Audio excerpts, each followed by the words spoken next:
Several months ago, I received an email from everybody organizing today's event that I would be presenting today, and I was super excited. I had this brilliant talk planned out. I was going to wow everybody, right? That was my plan.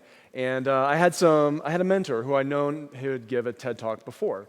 And so I reached out to him looking for advice. What do I need to do to make today's talk as good as what it could be?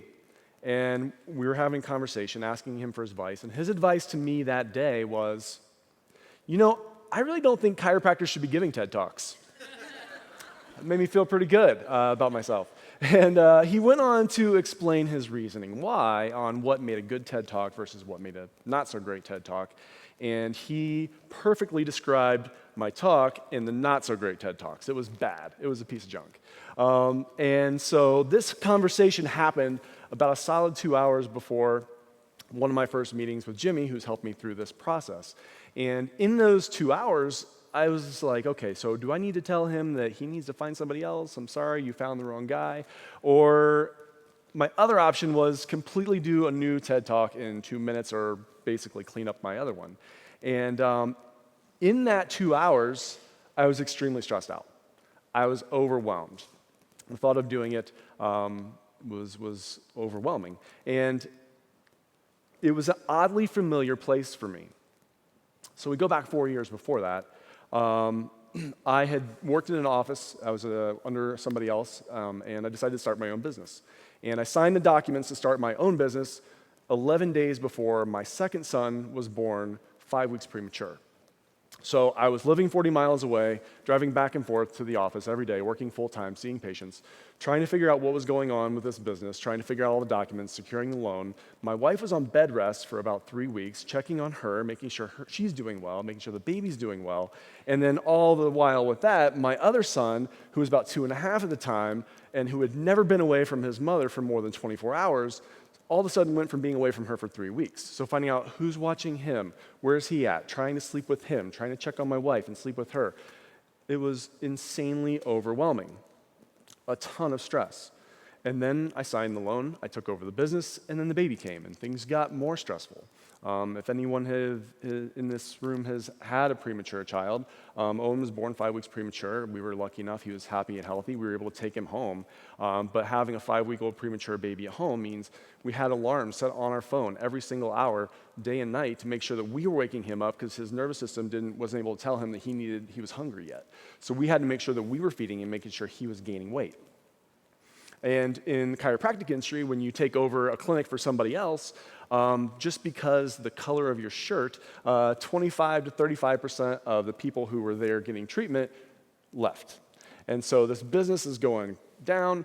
The baby is, he's doing well, but we're stressed out. We're not sleeping. I was an emotional mess. And I was, once again, completely overwhelmed. So where do we get from a state where we're completely overwhelmed to a place where I am today, where I have a happy, healthy 4-year-old boy and a happy, healthy 4-year-old practice? And the answer to that really lies in how our body and our nervous system specifically manages stress. So when we talk about stress, we're really talking about the nervous system. The nervous system is made up of your brain, your spinal cord, and the nerves that branch off of your spinal cord. And when we talk about stress, once again, we're looking more at what's called the autonomic nervous system. The autonomic nervous system is like your automatic nervous system. It controls everything that we don't think about during the day, organs, glands, tissues, and how they work. These autonomic nerves are broken down into 2 branches, sympathetic, fight or flight, and parasympathetic, rest and relax. And there has to be a balance between these two. When we have stress, whether it's physical stress, whether it's emotional stress, whether it's chemical stress, our sympathetic fight or flight nerves engage to help us either fight that stress or run away from it. The parasympathetic's job is when the stress is gone, they want to disengage and bring us back down to a normal resting level. Let me give you an example. So let's imagine right now there was a bear on the red dot with me, right? Who wants to see me fight a bear, right? What happens to my body? My heart starts racing. We start pumping adrenaline. All my energy goes to my arms and my legs. I go into complete fight or flight. I'm either going to try to fight that bear, or more likely, I'm going to try to hurdle the first row and head towards the exits. I've been scoping it out. I know where they're at. And so while I'm running away from the bear, am I worried about digesting the sandwich that I had for lunch? No. Am I worried about fighting off the flu bug that one of you guys brought with you today? No. Am I worried about taking a nap? No. Am I worried about growth, development, recovery from injury? No, no, no. All of my energy is complete protection. Dr. Bruce Lipton, a double PhD, says we cannot be in growth and protection at the same time. And so one of the main points I want to get across today is that we have a capacity for stress. There's only so much these fight or flight nerves can engage before we try to take on more stress than our nervous system can handle. And when we try to take on more stress than our nervous system can cope with, we feel overwhelmed, stressed out, and anxious. So how do we know? How do we know how our nervous system is doing? And there's a new measurement, called heart rate variability. Heart rate variability, our heart rate actually changes, believe it or not. When we breathe in, our lungs expand, it puts stress on our heart, and our heart should speed up to some degree. When we breathe out, our lungs go down, it takes stress off of our heart, that brake pedal system should engage, and we can come back to a neutral position, right?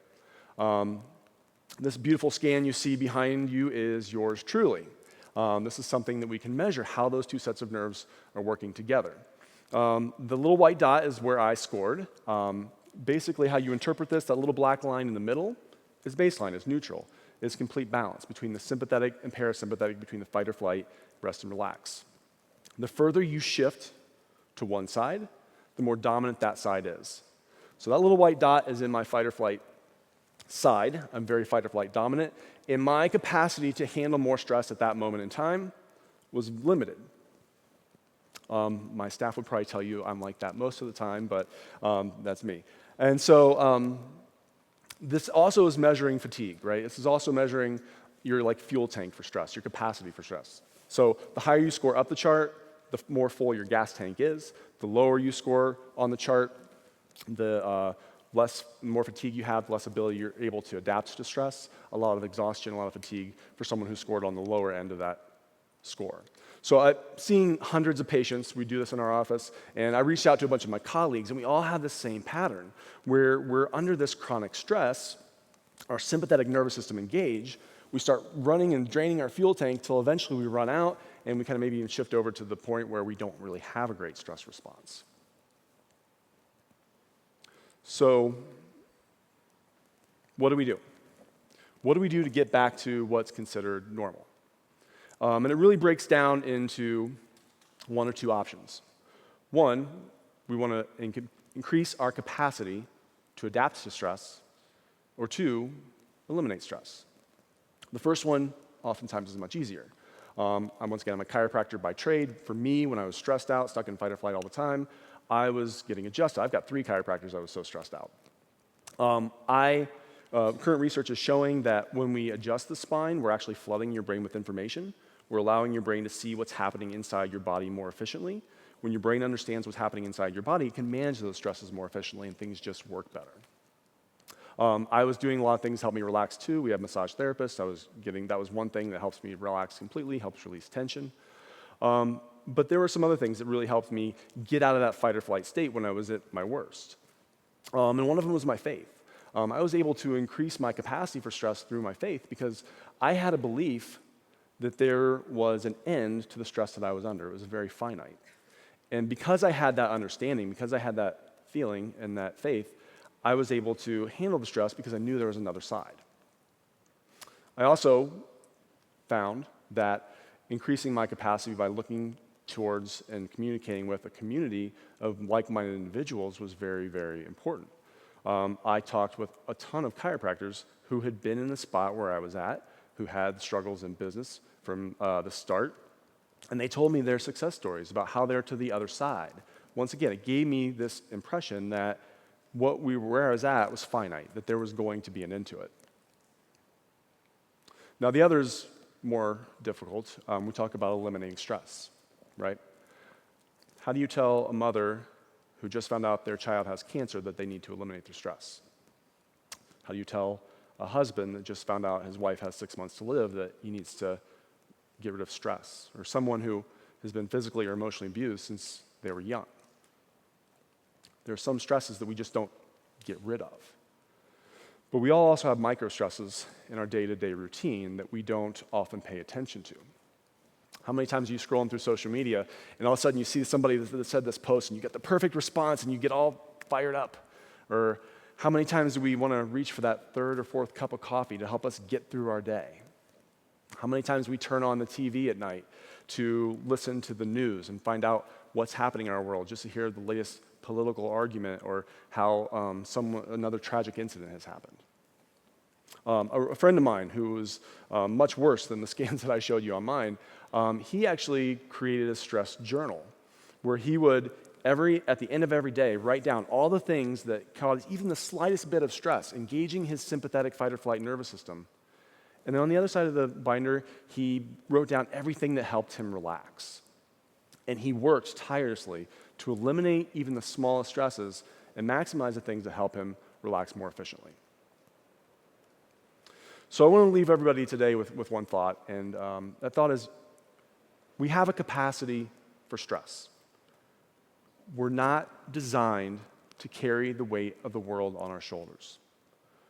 When we try to take on more stress than our nervous system can adapt to, we feel overwhelmed and we feel anxious, and it affects our health. The CDC says 80% of the diseases we have are stress-related.